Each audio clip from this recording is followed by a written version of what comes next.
Everyone, स्वागत आहे तुमचं माझ्या चॅनलमध्ये। तर आज मी तुम्हाला लोटस रेडी रांगोळी पॅच दाखवणार आहे। तर मी ही जी काही प्रिंट आहे ती झेरॉक्सच्या शॉपमधून प्रिंट काढून आणलेली आहे, जी की मी गुगलवरून डाउनलोड केलेली आहे। जर तुम्हाला ड्रॉइंग जमत नसेल तर तुम्ही गुगलवरती तुम्हाला जे काही पाहिजे असेल ते सर्च करा, तिथून डाउनलोड करा आणि तुम्ही तिथून जाऊन प्रिंट आणू शकता। तर आता मी हा जो व्हिडिओ दाखवत आहे तो तुम्ही जर पहिल्यांदा रांगोळी बनवत असाल ना तरी तुम्हाला ती रांगोळी जमेल।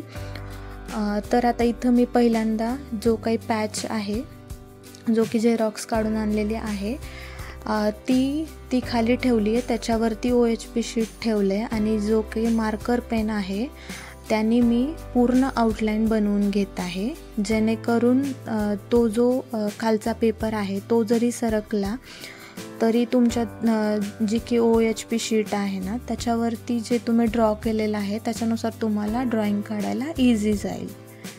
मी व्हिडिओमध्ये दाखवलेलं आहे। तर इथं आउटलाईन आपली कंप्लीट झालेली आहे। त्यानंतर इथं मी ग्ल्यू घेतला आहे, त्याच्यामध्ये 50% पाणी आणि 50% ग्ल्यू असा घेतलेला आहे। त्यानंतर आपण जे काही लोटस ड्रॉ केलेला आहे त्याच्यावरती आपण फर्स्ट लेअर ग्ल्यूने अप्लाय करून घेऊया। त्याच्यानंतर अप्लाय केलेल्या ग्ल्यूवरती आपण फर्स्ट लेअर रांगोळीचा अप्लाय करूया। तुम्ही रांगोळीच्या कुठल्या टूलने पण अप्लाय करू शकता रांगोळी। मी इथं हाताने अप्लाय करत आहे। त्याच्यानंतर जो काही राहिलेला पोर्शन आहे तिथे पण आपण रांगोळी फिल करून घेऊया। तर इथं मी व्हिडिओमध्ये दाखवल्याप्रमाणे जो काही तुमचा एक्स्ट्रा पार्ट आहे तो तसा रिमूव्ह करून घ्या, मी दाखवल्याप्रमाणे। त्याच्यानंतर आपण इथे राहिलेल्या पार्टमध्ये ग्लू अप्लाय करून घेत आहोत आणि त्याच्यावरतीच रांगोळी स्प्रेड करत आहोत। एक लक्षात ठेवा की ग्लू जोपर्यंत ओला आहे तोपर्यंत तुम्ही जर रांगोळी अप्लाय केली तर तो ग्लू चांगला बसेल। जर ते वाळलेला असेल तर कुठे ग्लू तर तिथे रांगोळी नीट अप्लाय होणार नाही। हे बघा, वरचं आपलं लोटस कंप्लीट झालेलं आहे। त्याच्यानंतर आपण जे काही पेटल्स आहेत त्याच्यावरती ग्लू अप्लाय करूया। व्हिडिओमध्ये दाखवलेल्या पद्धतीने जर तुम्ही स्टेप्स फॉलो केल्या तर तुम्ही पहिल्या ह्याच्यामध्ये पण रेडी रांगोळी बनवू शकता। रांगोळीचा फर्स्ट लेअर कंप्लीट झालेला आहे। त्याच्यानंतर जो रांगोळीचा आपण फर्स्ट लेअर अप्लाय केला आहे तो कमीत कमी अर्धा तास तरी सुकायला ठेवा, म्हणजे त्याच्यावरती जो आपण दुसरा लेअर देणार आहोत ना तो नीट बसेल। त्याच्यानंतर जी सेम प्रोसिजर मी पहिल्या स्टेपला केली तीच सेम प्रोसिजर मी दुसऱ्या स्टेपला करत आहे। खूप डिटेल व्हिडिओ दाखवत आहे मी तुम्हाला, जेणेकरून तुम्ही प्रत्येक स्टेप्स जर फॉलो केल्या तरी तुमची जी काही रांगोळी आहे ती चांगलीच येईल। हे बघा, मी रांगोळीचे जे काही टूल्स आहेत त्याने मी ती रांगोळी अप्लाय करून घेत आहे, जेणेकरून आपला टाईमही वाचेल आणि रांगोळी इक्वली स्प्रेड होईल।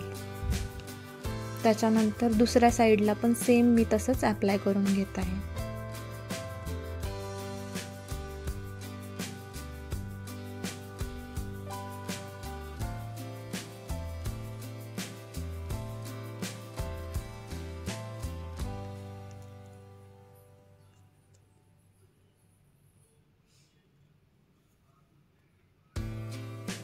जो काही एक्सेस रांगोळीचा जो काही पार्ट आहे तो मी काढून घेतलेला आहे।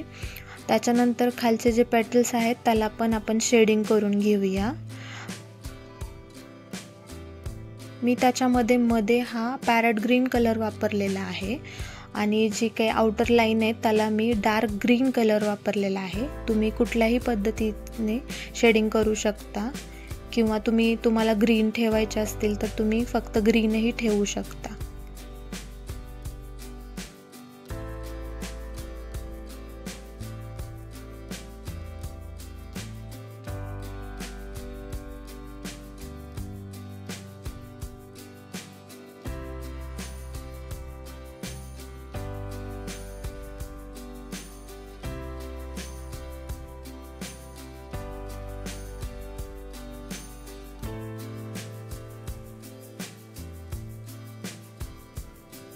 खालचा जो पेटल्सचा एक्स्ट्रा पार्ट आहे तो पण मी काढून घेतला आहे. त्यानंतर आपली जी रांगोळी आहे ती सेम अर्धा तास सुकायला ठेवायची आहे. त्याच्यानंतर आपल्याला बॉर्डर काढायला घ्यायची आहे. बॉर्डर मी तुम्हाला व्हिडिओमध्ये दाखवलेल्या पद्धतीने काढा. इथं मी ब्लॅक कलरचा वापर केलेला आहे, तुम्ही मरून कलरचाही वापर करू शकता. व्हिडिओमध्ये दाखवलेल्या पद्धतीने तुम्ही सगळ्या पूर्ण लोटसला बॉर्डर करून घ्या.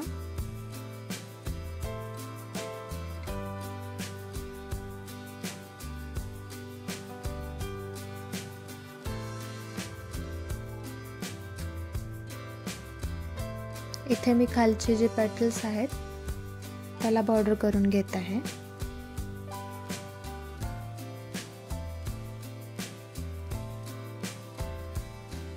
त्याच्यानंतर ही बघा, ही आपली रांगोळी तयार झालेली आहे. त्याच्यानंतर आपण ती रांगोळी कट करून घेऊया. मी व्हिडिओमध्ये दाखवलेल्या पद्धतीने कट करून घ्या. सगळ्या बाजूने ती रांगोळी इक्वली नीट कट केली ना, मग ती रांगोळी दिसायला पण छान दिसते. जर तुम्हाला माझे असेच नवनवीन व्हिडिओज पाहायचे असतील तर माझ्या चॅनलला सबस्क्राईब करा. मी तुम्हाला असेच डिटेल्ड व्हिडिओ देत जाईल.